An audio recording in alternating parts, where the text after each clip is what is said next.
что-то, что поможет тебе в игре. Или, возможно, ты знаешь кого-то, кто только начинает игру, это видео было бы для них большим подспорьем. Так что давай займемся этим. Ты знал, что ты можешь претендовать на одну бесплатную учетную запись для пары переименований для Star Wars The Old Republic? Просто зайди на сайт. Иди в этот раздел прямо здесь. Потребуй свое бесплатное переименование персонажа, и оно будет отправлено тебе по почте в игре. Если ты пока не хочешь подписываться на игру, но хочешь снять некоторые ограничения, то простая покупка нескольких монет картеля переведет твою учетную запись в то, что мы называем привилегированным статусом. Это автоматически увеличит некоторые из ваших ограничений, например, даст вам более высокий кредитный лимит и дополнительные навыки экипажа для использования. Небольшой совет при создании нового персонажа: не забирай всю почту, которую я сидел и ждал тебя в почтовом ящике. Ты действительно можешь оставить это здесь на очень долгое время, так что ты можешь просто оставить это там, пока не будешь готов его вынуть. Есть распространенная ошибка с видеокартами AMD со сглаживанием в игре. Ты можешь сказать, получишь ли ты это, потому что у тебя будут строгие линии вокруг миникарты и твоих быстрых полос. Так что если у тебя видеокарта AMD, и ты думаешь, что у тебя это ошибка, способ исправить это — зайти в свои настройки, найти свою графику, а затем установить сглаживание, как у меня, на средние или выключенные. Чтобы включить таймеры перезарядки в игре, перейдите в меню настроек. Тогда зайди на вкладку пользовательского интерфейса. Прокручивай вниз, пока не найдешь текст «Время восстановления» и поставь галочку. Нажми «Применить». Нажми «Ок», и ты обнаружишь, что таймеры перезарядки теперь включены для твоего персонажа. Ты, возможно, заметил, что большинство окон в Звездных войнах Старая Республика нельзя перемещать. Чтобы иметь возможность перемещать их, просто нажмите Escape. Зайди в свой редактор интерфейса. В этом главном окне редактора интерфейса тебе нужно установить этот флажок здесь. Включи подвижное вторичное окно. Это не только позволит вам перемещать окна, но и позволит вам укладывать их друг на друга. Ты можешь дважды нажать на свою способность АО, чтобы автоматически поместить ее в свой тег. Чтобы ваше здоровье отображалось в виде числа и процента, просто перейдите в редактор интерфейса, выделите рамку плеера, прокрутите вниз в дополнительных настройках и нажмите на текст информации. Это включит наложение. Некоторое оборудование в игре можно модифицировать, например, световые мечи. Чтобы лучше понять, на что ты смотришь, ты можешь еще раз зайти в свои настройки, нажать на вкладку пользовательского интерфейса, прокрутить вниз, пока не найдешь сегмент всплывающих подсказок, а затем просто включить отображение подробных подсказок по элементам. Это позволит тебе увидеть, что находится внутри твоих модификаций, без необходимости открывать фактическое окно модификации. Ты знал, что внутри экипировщика можно оборудовать практически любое снаряжение? Тебе нужно только соблюдать требования к уровню, требования к выравниванию и любые требования к классу. Так что если ты играешь за персонажа, который может использовать тяжелую броню, ты все равно можешь использовать легкую броню, например, в экипировке. Не бойся смешивать или сочетать. Нажатие косой черты вперед справа от клавиши блокировки номера на клавиатуре переключит функцию ходьбы для вашего персонажа. Ты знал, что ты можешь изменить размер текста в окне чата? Ты просто щелкаешь правой кнопкой мыши на вкладке в верхней части окна чата и наводишь курсор на размер шрифта, а затем просто выбираешь желаемый размер шрифта. Знаешь ли ты, что на самом деле есть больше настроек чата, с которыми ты можешь поиграться, например, с цветом? Если ты действительно зайдешь в настройки чата после щелчка правой кнопкой мыши на вкладке вверху, там снова можно изменить отдельные типы цветов для отдельных различных типов чатов. Ты также знал, что набрав CJoin в своем окне чата, а затем указав имя своего пользовательского канала чата, например, Toyota Central, это создаст пользовательский текстовый канал, очень похожий на текстовый канал гильдии или групповой текстовый канал, с которым вы можете общаться с любым, кому хотите присоединиться. Это может быть почти как текстура секретного клуба. Ты знал об этом после того, как набрал текст в чате? Если тебе нужно повторить свое сообщение, ты можешь просто нажать вверх после повторного входа в чат, чтобы повторить сообщение, которое ты ранее отображал. Быстрый способ ответить на чей-то шепот — это клавиша R на твоей клавиатуре. Так что если кто-то шепнет тебе, просто нажав R, окно чата автоматически заполнит данные, чтобы шепнуть этому человеку в ответ. Знаешь ли ты, что если ты наберешь и в текстовом канале, за ним последует любая желаемая эмоция, о которой ты можешь подумать? Опять же, мы вставим это в стиле app. Знаешь ли ты, что ты можешь посетить любого из тренеров своего класса, а затем, взаимодействуя с ними, используя выпадающее меню вверху, ты можешь выбрать, чтобы увидеть все способности, которые затем покажут тебе все способности, которые ты получишь в своем текущем стиле боя. Это также покажет тебе, на каком именно уровне ты получаешь способность. Ты можешь включить счетчик кадров в секунду в игре, удерживая нажатой клавишу Ctrl+S, Shift+F, если зайдешь в меню настроек, а затем на вкладку графика и переведешь игру в полноэкранный режим. Это помешает игре выдать тебе загрузочный экран, если тебе когда-нибудь понадобится нажать на кнопку. Ты, возможно, уже заметил, что если ты используешь полноэкранный режим, всякий раз, когда ты выходишь из игры, тебя встречает экран загрузки. Когда ты вернешься в игру, полноэкранный режим остановит это для тебя. Если ты когда-нибудь получишь какую-либо ошибку в пользовательском интерфейсе, ты можешь удерживать нажатой левую клавишу Ctrl и дважды нажать букву U. Это должно исправить все ошибки, которые есть в интерфейсе. Некоторые люди не знакомы с термином глобальное восстановление. Я быстро объясню тебе это сейчас. Глобальное восстановление — это по сути количество времени, которое вам нужно подождать между использованием различных способностей. Например, некоторые способности, когда ты их используешь, действуют мгновенно, например, шквал клинков. Однако другие способности будут уважать глобальное время восстановления. Как ты можешь видеть, когда полоса над быстрой полосой полностью заполняется, ты можешь использовать следующую способность. Нажатие кнопки Print Screen на твоей клавиатуре сделает скриншот буквально всего, что находится на твоем экране. Star Wars The Old Republic сохранит этот скриншот для тебя в эту папку. На экране. Ты можешь в любое время нажать Escape на клавиатуре во время разговора, чтобы немедленно отказаться. Так что если ты допустил ошибку во время выбора диалога, ты можешь вернуться и сделать это снова. На самом деле ты также можешь нажать Escape, чтобы пропустить некоторые ролики. В определенных ситуациях, например, при загрузке на свой флагман, ты действительно можешь найти станцию модификации внешнего вида вката причудливый на флоте. Это северный лифт Республиканского флота и южный лифт Имперского флота. Как ты можешь видеть, это станция модификации внешнего вида. С тебя возьмут монеты картеля, чтобы что-то здесь изменить. Ты знал, что твой ракетный ускоритель действительно можно использовать, находясь в режиме невидимости? Попробуй. Это удобно для быстрого передвижения. Сюжетные миссии в основном дают самый высокий опыт при прокачке в этой игре, особенно учитывая, что это дает вам наибольшее количество повышения опыта. Так что если ты хочешь быстро повысить уровень, я бы подумал о том, чтобы просто сосредоточиться на твоем текущем сюжетном квесте. Если ты предпочитаешь иметь возможность видеть, какие параметры диалога дадут тебе очки темной или светлой стороны, тогда перейдите к своим предпочтениям. Затем перейдите на вкладку пользовательского интерфейса, а затем прямо здесь в сегменте разговора вы можете увидеть, как выравнивание разговора улучшается при наведении курсора мыши. Это должно быть включено по умолчанию. Тот, который ты хочешь включить. Это уверенный выигрыш в выравнивании разговора. Тогда нажми «Применить», затем нажми «Около». Тогда во время разговоров ты всегда будешь видеть, какой вариант дает тебе расклад. Ты знал, что на самом деле можешь загружать и использовать чужие интерфейсы. Например, если тебе нравится внешний вид этого пользовательского интерфейса, который я здесь использую, и ты действительно можешь его скачать. Тебе просто нужно перейти по ссылке в описании, загрузить файл, а затем перейти к вашей старой общей папке Star Wars, как показано на экране. Время от времени тебе нужно копировать и вставлять то, что ты загрузил, в свою папку GUI Pro Files. Затем ты увидишь, что это указано в качестве опции для использования в игре. Тебе даже не нужно закрывать игру, чтобы сделать это. Ты можешь сделать это, пока он открыт. Ты действительно можешь сделать то же самое с брелками. Ты мог бы скачать мои связки ключей, если бы захотел, или чьи-то еще, хотя я не всегда рекомендую это делать. Знаешь ли ты, что ты можешь скрыть свой пользовательский интерфейс в игре, чтобы скриншоты выглядели лучше, нажав эту комбинацию клавиш? Если вы используете лаунчер BioWare, а не Steam Launcher для Star Wars The Old Republic, и у вас часто возникают проблемы с сегментом реорганизации данных при установке патчей, и в следующий раз попробуйте это исправление. Во время исправления зайди в свой диспетчер задач. Зайди на вкладку «Процессы» в лаунчере. Щелкните правой кнопкой мыши на панели запуска, нажмите «Установить привязку», затем снимите все флажки, кроме первого, затем нажмите «Ок».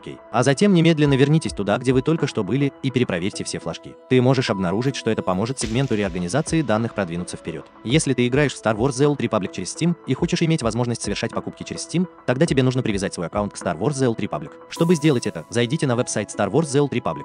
Затем перейдите в раздел «Мой аккаунт», а затем найдите вкладку «Ссылка на Steam». Если ты обнаружишь, что тебе действительно нужна дополнительная производительность в игре, тогда убедитесь, что вы загрузили файлы DX90C. Не все операционные системы выдадут вам эти файлы автоматически, и игра определенно выиграет от их наличия в вашей системе. Я оставлю ссылку в описании ниже, чтобы ты мог скачать эти файлы DirectX. Установка Star Wars The Old Republic на твердотельный накопитель, который представляет собой твердотельный накопитель по сравнению с обычным механическим жестким диском довольно радикально. Установка его на твердотельный накопитель будет иметь гораздо лучшее время загрузки и лучшее время загрузки в диалог. Это не обязательно улучшит производительность игры, но время загрузки будет значительно увеличено. Для игры, в которой много разных экземпляров и загрузка между планетами, я думаю, ты обнаружишь, что наличие этой игры на твердотельном накопителе очень выгодно. Существует небольшое заблуждение, что понижение графики в этой игре на самом деле даст вам лучшую производительность. Теперь, как правило, это верно, если вы используете систему, которая может быть не в состоянии обрабатывать максимальную настройку графики. Однако Star Wars The Old Republic — это игра десятилетней давности, и довольно много современных систем на самом деле не испытывают трудностей с графическим запуском этой игры. Так что я просто хотел показать тебе этот краткий пример бок о бок между максимумом и минимумом. Если ты, конечно, обнаруживаешь, что отстаешь, тогда я предлагаю тебе уменьшить настройки. Этот следующий совет идет рука об руку с твоей видеокартой. Пожалуйста, не делай этого, если тебе неудобно возиться с часами или частотами вашей реальной видеокарты. Если ты знаешь, как это сделать, то принудительное использование новой минимальной частоты для твоей видеокарты на самом деле значительно улучшит производительность в Star Wars The Old Republic. Главная проблема, когда дело доходит до использования вашей видеокарты, заключается в том, что эта игра часто использует ваш графический процессор примерно на 2-3%. Это происходит исключительно из-за плохой оптимизации между драйверами и игровым движком. Это, скорее всего, никогда не будет исправлено. Однако, что ты можешь сделать сам, так это увеличить минимальную тактовую частоту во время игры. Ты можешь установить безопасную скорость в пределах порога твоей фактической средней тактовой частоты, чтобы твоя видеокарта не думала, что ей нужно сбросить тактовую частоту. Потому что это то, что происходит на самом деле. Знаешь ли ты, что ты можешь мгновенно исцелить своего спутника, просто отпустив его, а затем призвав его? Это довольно быстрый процесс. Ты можешь сделать это еще быстрее, просто смонтировав, а затем сняв его с суммы. Они действительно знают, что вы можете перемещаться, просто удерживая одновременно щелчок левой и правой кнопкой мыши. Я предполагаю, что ты, вероятно, знал, как это сделать. Однако я просто хотел предложить тебе, что тебе, вероятно, следует использовать это чаще, так как позже это будет намного проще. Когда ты получишь больше способностей и в конечном итоге будешь использовать связки клавиш. Ты знал, что можешь садиться верхом во время движения. Ты действительно можешь купить эту привилегию в рамках своего наследия. Просто нажмите Y, чтобы открыть свое наследие наследие на другой вкладке, которую вы хотите просмотреть в разделе удобства, и тогда это преимущество прямо здесь. Улучшенное крепление. Это будет стоить тебе 400 монет картеля, чтобы разблокировать это. Это дешевле, чем сумма, которую они дают тебе с твоим ежемесячным мылом. Ты знал, что в Звездных войнах Старая Республика действительно можно получить измерители урона? Есть приложение под названием Star Pass, которое будет считывать журналы повреждений. У меня есть видео руководство по этому вопросу, на которое я дам ссылку в описании. Ты знал, что как на республиканском, так и на имперском флоте есть тренировочный манекен? На республиканском флоте иди на палубу мостика Гав-Драгона. На имперском флоте иди на палубу теневого мостика Сиона. Там ты найдешь тренировочный манекен, чтобы ты мог практиковаться. В вашем флоте есть наставник по навыкам в боевой секции. Разговор с этим человеком позволит тебе направить своего персонажа на другой путь дисциплины. Если ты не хочешь посещать поставщика, тогда ты можешь разблокировать Field Respect в своем наследии. Просто нажми Y, а затем перейди к своим привилегиям персонажа. Прокрути вниз до пункта удобства, и тогда ты увидишь, что это нижний вариант прямо здесь. Полевая респециализация. Разблокировка обойдется тебе в 200 кредитов. Отсюда ты сможешь сразу перейти к своему боевому стилю и менять свою дисциплину, когда захочешь. Я видел много людей, спрашивающих, как они могут использовать фракцию двойника в своих текущих боевых стилях. Так, например, люди, которые в настоящее время состоят во фракции Республики, которые хотят играть за Джаггернаут и ситхов в качестве своего вторичного стиля боя. Но все, что тебе нужно сделать, чтобы быть в состоянии сделать это иметь достижение светлая пятерка для светлой стороны и достижение темная пятерка для темной стороны. Нажми Y, чтобы открыть свое наследие, затем зайди на другую вкладку, а затем посмотри в категории выравнивания прямо здесь. Если у тебя есть оба этих достижения, то ты сможешь выбрать любой конкретный тип фракции, основанный на стиле боя любого из твоих классов. Перейдя в эту папку, которую ты видишь на экране, ты действительно можешь изменить максимальное расстояние до камеры в игре. Открой текстовый файл, в котором твое имя, за которым следует слово «учетная запись». Не путай это с разработчиком аккаунта, которого ты ищешь. Тот, в котором просто есть имя твоей учетной записи, а затем слово «учетная запись». Потом открой этот файл. Прокручивай вниз, пока не найдешь максимальное расстояние до камеры. Измени значение числа, которое должно быть равно 250. Поменяй это на 100 или 125, чтобы было немного больше. Тогда, когда ты вернешься в игру, ты сможешь увидеть, что теперь твою камеру можно увеличить намного больше, чем раньше. Ты знал, что ты можешь изменить свой загрузочный экран в игре? Просто перейдите к этой папке на экране. Найди любую картинку, которую ты хочешь использовать для своего загрузочного экрана. Однако это должен быть точечный JPEG, чтобы это работало должным образом. Продолжая, перетащите свою новую картинку в эту папку, а затем измените имя выбранной вами картинки на точное имя, которое используется на текущем экране загрузки. Тебе нужно будет удалить старое изображение экрана загрузки, прежде чем ты это сделаешь. Это для того, чтобы игра могла распознать его как экран загрузки. Ты знал, что если нажать Ctrl и C вместе, откроется окно твоих коллекций? Коллекции — это функция в игре, которая позволяет вам разблокировать различные предметы рынка картелей по всему аккаунту. Например, если ты недавно разблокировал маунт, который тебе действительно нравится, и ты хочешь использовать его на разных персонажах, ты можешь перейти в категорию маунтов. Просто найди монтировку, которую ты разблокировал. Например, я разблокировал этот спидер Zerka Kar-17 Incendia. Я мог бы нажать на него, нажать на кнопку сбора прямо здесь, и тогда он предложит мне заплатить 400 монет Картау, которые разблокируют это крепление на весь мой аккаунт. Ты можешь сделать это с любым товаром Картау Маркет. Если ты хочешь быстро добраться до своего личного звездолета, тебе не обязательно пользоваться лифтом, выделенным для твоего класса во флоте. Ты действительно можешь пройти через любой из этих лифтов без каких-либо проблем. А затем, чтобы быстро добраться до своего звездолета, воспользуйся консолью, которая находится здесь справа. Это буквально направо на каждом лифте. Когда ты нажмешь на нее, ты сможешь войти прямо в свой корабль. Знаешь ли ты, что в рамках своего наследия ты можешь купить специальные разблокировки, которые быстро перенесут тебя на твой личный звездолет? Ты можешь разблокировать это примерно за 50 кредитов. Это, очевидно, очень быстро доставит тебя на твой корабль. Ты знал, что ты можешь открыть свою карту галактики буквально в любое время? Нажав Shift+M, ты можешь быстро перемещаться в любую точку галактики. Делая это, ты действительно можешь собирать у любого ботаника-коллекционера сейчас на любой планете, независимо от уровня черепа твоей команды. Некоторые люди до сих пор этого не знают, так что я выкладываю это на всеобщее обозрение. Если твоя гильдия заработает флагман, то ты сможешь получить ранг от своего лидера гильдии, который позволяет тебе призывать людей в твое текущее местоположение. Ты можешь купить флагман в этой части флота, но они довольно дорогие.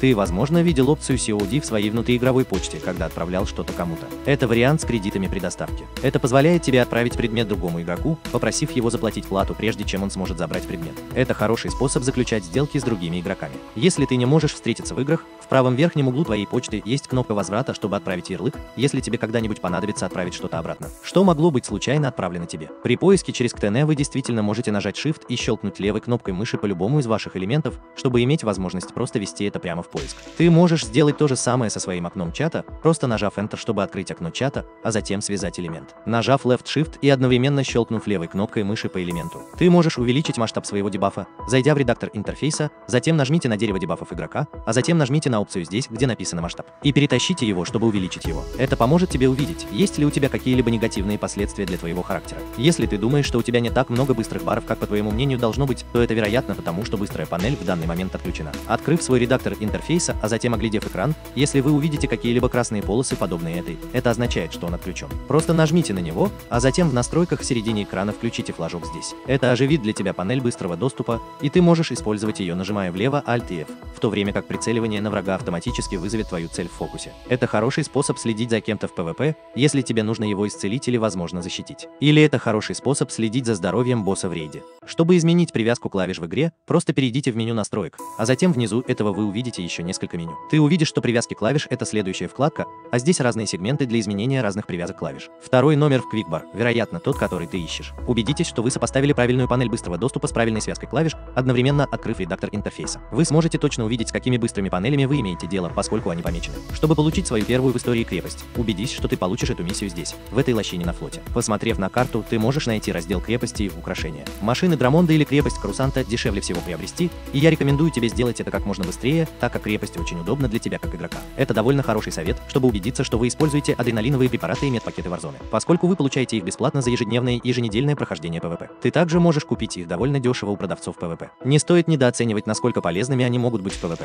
Хорошо, ребята, я подумал, что было бы неплохо, по крайней мере, выделить пару человек, которые создают старый общедоступный контент Звездных войн в качестве уровня, поскольку есть и другие люди, у которых есть действительно хорошие вещи, которыми можно поделиться с вами, например, благородные игроки. В описании будет ссылка на его канал. Не забывая о Питере, который ведет стримы на Twitch, а также о таких людях, как Кранатука, которые снимают старые публичные видео Let's Play Star Wars, которые очень интересны. Я также хотел воспользоваться моментом, чтобы убедиться, что все знают, что у нас есть сервер Discord, и один из лучших способов получить советы об этой игре и любую помощь в целом. Это присоединиться к этому серверу, поэтому в описании также будет ссылка на него. Настройки компаньонов на самом деле можно купить на разных планетах. Убедись, что ты обращаешь на это внимание в своих зонах посадки, например. Тарис предлагает различные сопутствующие настройки для покупки. Ты, возможно, заметил белую полосу, которая иногда появляется над головами людей. В PvP мы называем это стойкой решимости. Когда полоса решимости заполнена, это означает, что ты не можешь оглушить, обездвижить, отбросить или направить другого игрока. Эта механика была введена в игру, чтобы игроки не могли постоянно оглушать друг друга, когда решающий бар заполнен. Мы обычно называем это плохим поведением белых. Ты знал, что практически на каждой планете можно найти специализированных продавцов, которые предложат тебе какое-нибудь уникальное снаряжение. Это может быть то, к чему ты стремишься, так что убедись, что ты их ищешь. Ты знал, что ты можешь получить несколько довольно уникальных на вид креплений, называемых Aerotech Vehicles. Есть несколько квестовых линий, которые ты можешь подобрать в своем автопарке, которые вознаградят тебя этими транспортными средствами. Убедись, что ты заберешь их как можно скорее, так как прогресс может занять у тебя некоторое время. Знаешь ли ты, что иногда можно увидеть уникальную анимацию исполнения, когда используешь свою самую базовую способность, чтобы прикончить противника, который почти мертв? Ты знал, что ты можешь использовать силовой толчок на страже Джаггернаута или нокдаун от снайпера или стрелка, чтобы попасть в крутые места в игре? Мы обычно делаем это на канале, так что обязательно подпишитесь, если хотите увидеть такие классные вещи. После того, как ты разблокируешь украшение для себя, ты сможешь потом разблокировать его для своей гильдии. Если это то, что ты хочешь сделать, просто просмотри украшение, прежде чем использовать его. Затем используй украшение, чтобы активировать его. А затем в окне предварительного просмотра украшения ты увидишь возможность разблокировать его для своей гильдии. Ты знал, что ты действительно можешь изменить расположение крюков в своей крепости. Так что если определенный макет не работает для тебя, то обязательно измени макет, щелкнув по разным вкладкам в режиме редактирования. Если тебе не нравится, как таблички с именами могут масштабироваться до очень больших размеров на твоем экране, тогда давай переходи в меню настроек. Тогда переходи к разделу таблички с именами, а затем поставь галочку в поле с надписью «Масштабировать таблички» с указанием расстояния. Это позволит сохранить таблички с именами относительно разумного размера, даже находясь далеко. Ты действительно можешь переключать, какие таблички с именами ты хочешь видеть, войдя в то же меню еще раз. Как ты видишь, ты можешь наклеить на себя таблички с именами или даже снять их с себя. Знаешь ли ты, что в рамках своего наследия ты можешь купить тактические маркеры, которые помогут тебе объяснить различные стратегии или где должны быть разные роли во время боя? Просто зайди в свое наследие, зайди в другую разблокировку, а затем на стороне удобства ты увидишь здесь тактические маркеры. Это доступно всем твоим персонажам, как только ты его разблокируешь. Ты знал, что в пакетах персонажей твоего наследия на вкладке продвижения ты действительно можешь увеличить доходность XP для различных типов контента. Заполнение каждой строки увеличит ваш доход от опыта на 30% в этом типе контента. Я предлагаю делать это для таких вещей, как горячие точки и сюжетные миссии. Эти усиления XP также складываются с обычными ботинками XP, которые вы используете на своем пути во время прокачки. Ты знал, что Ката Базар на самом деле предлагает тебе действительно уникальные и классные вещи. Ты даже можешь купить здесь такие вещи, как модуль черной краски. Не забывай, что рескины довольно распространены в этой игре, поэтому если ты ищешь определенный набор брони, обычно неплохо посмотреть, был ли он рескинирован первым. Потому что рескинированная версия может быть намного дешевле, чем оригинальная версия, и тогда ты можешь просто убить его, чтобы соответствовать. Это всегда действительно хорошая идея исследовать свою ротацию. Ротация — это это последовательность, в которой ты можешь использовать свои способности, чтобы получить максимальную отдачу от своего текущего стиля боя. Например, если ты сейчас играешь во что-то вроде Carnage Mode, то зайди в Google и набери руководство по сборке Star Wars The Old Republic Carnage Mode, ты найдешь что-нибудь полезное. Знаешь ли ты, что выполняя свои достижения за убийство определенных типов мобов на планетах, ты можешь делать это в группе? Это делает все намного быстрее и намного эффективнее. Всегда приятно говорить людям, что подарки-компаньоны всегда хорошо продаются, потому что это правда, и так было всегда на протяжении всей жизни игры. Так что если ты изо всех сил пытаешься заработать кредиты, тогда тебе действительно стоит подумать о продаже всех своих подарков-компаньонов. Ты, вероятно, заработаешь приличную сумму денег. В твоем флоте есть поставщик навыков экипажа. Убедись, что ты покупаешь материалы для навыков своей команды у этого поставщика, а не у КТН, так как ты обнаружишь, что игроки покупают материалы у этого поставщика, а затем продают их тебе по более высокой цене на КТН. Не обманывайся, купи их у продавца. Криты Альянса — это то, что выпадет тебе после начала сюжетной линии Альянса в Звездных войнах Старая Республика. Эти предметы происходят из геройки и все еще довольно полезны для получения подарков-компаньонов и унаследованного снаряжения. Несмотря на распространенное мнение, героизм на самом деле все еще довольно хороший способ заработать кредиты. Так что если тебе нравится играть в геройку и делать ежедневные и еженедельные выпуски и тому подобное, тогда ты обнаружишь, что одновременно получаешь много кредитов. Особенно если ты выполняешь бонусные миссии с полной группой. Раз уж мы говорим о кредитах, нарезка — это всегда то, что нужно для навыков круиза, если вы хотите заработать кредиты, так как фиолетовые материалы для нарезки обычно пользуются наибольшим спросом. Знаешь ли ты, что твоя загрузка также сохранит расположение всех способностей на твоей панели быстрого доступа? Обязательно учитывай это при создании новых загрузок. Когда ты достигнешь максимального уровня, некоторые из более простых материалов повысят твою статистику, когда ты войдешь в нее. Это означает, что когда вы вводите такие вещи, как обычные зоны боевых действий или горячие точки сюжетного режима, или даже горячие точки ветеранского режима, особенно операции в сюжетном режиме, игра повышает твою статистику, чтобы быть конкурентоспособным с контентом, в который ты сейчас играешь. Если тебе интересно, как определить сложность операции, тогда тебе просто нужно быть в оперативной группе. Щелкните правой кнопкой мыши на своей портретной рамке, а затем наведите курсор на параметры и установите соответствующую сложность. Немногие люди знают, что делать со своими монетами картели из ежемесячной подписки. Что я всегда советую делать, так это покупать ваши быстрые батончики, потому что в тот момент, когда ваша подписка закончится, вы потеряете 2 быстрых батончика. Так что если ты привык иметь 6, обязательно купи разблокировку, чтобы ты мог разблокировать 2 дополнительных быстрых бара, когда закончится твоя подписка. Ты также можешь сделать это для некоторых других разблокировок, таких как скрыть слот для головы и объединить цвета. Цитадели — это безусловно один из лучших способов передвижения по галактике. Это мгновенная телепортация для любого из ваших персонажей, и вы даже можете быстро добраться до своего корабля или ранее известного места, где вы были. Итак, некоторые люди думают, что использование способностей в этой игре довольно медленное, и они хотят иметь возможность ставить свои способности в очередь немного более быстро. Сделай это. Зайди в свои настройки, а затем зайди на вкладку «Элементы управления». Отсюда ты прокрутишь страницу вниз и увидишь окно очереди действий способности. Сделав это короче, чем обычно, что, по-моему, составляет 0,75, ты обнаружишь, что оно немного более отзывчиво при нажатии на твои способности. Ты знал, что ты действительно можешь использовать решейд в Star Wars The Old Republic? Не все используют это, но если ваш компьютер может справиться с этим, и вы хотите, чтобы графика выглядела немного лучше, тогда это вариант для вас. Знаешь ли ты, что ты можешь быстро встать в очередь в зону боевых действий, просто щелкнув правой кнопкой мыши по значку и нажав очередь без рангов? Так что если ты только начинаешь играть с другом, и вы оба выбрали одну и ту же историю, тогда все в порядке. Не волнуйся, вы можете входить в фазы друг друга и продвигаться по сюжету, пока вы находитесь на разных миссиях. Однако тебе нужно будет включить опцию. Поэтому убедитесь, что вы зашли в меню настроек, а затем спустились в социальный сегмент, а затем вы хотите установить этот флажок здесь. Разреши доступ к тем же классным и личным фазам. Если ты перенесешь одного из своих персонажей на другой сервер, то ты действительно сможешь перенести свой унаследованный прогресс вместе с собой. Просто убедитесь, что у вас уже есть наследие, созданное на вашем новом целевом сервере, прежде чем переносить туда своего нового персонажа. Когда твой персонаж будет переведен, весь твой унаследованный прогресс будет объединен. Ты знал, что мы на самом деле работаем над плейлистом Operation Guides? Я оставлю ссылку на это в описании ниже, так что если ты захочешь ознакомиться с операциями, они будут тебе действительно полезны. Прежде чем закончится твоя подписка, нужно подумать о том, чтобы внести свои кредиты в свое Pivo Legacy. Это остановит расходование ваших кредитов на ваш депозитный счет. Убедись, что ты очень часто посещаешь отдел снабжения своего флота в перерывах между уровнями, так как именно здесь ты найдешь новое и эффективное снаряжение, которое поможет тебе на твоем пути. Ты знал, что опция Bloom в графике на самом деле влияет на световые мечи больше, чем ты думаешь? Некоторые люди предпочитают выключать его, некоторые люди предпочитают держать его включенным. Я оставляю это на твое усмотрение. Ежедневные и еженедельные теперь работают по-другому в игре. Например, Дейли сбросит твой прогресс, если ты его не выполнишь. Еженедельник также обнулит твой прогресс, если ты не выполнишь это задание. Ты знал, что ты можешь получить доступ к своим материалам для крафта от любого персонажа? Твой тайник доступен для всех твоих персонажей, так что ты можешь просто легко создавать. Хорошо, последний совет, который у меня есть для всех вас, это подписаться на этот канал YouTube, потому что у нас есть тонна руководств, которые вы можете посмотреть. Мы всегда освещаем под или новости. Я думаю, что ты выиграешь от этого. Честное слово. Хорошо.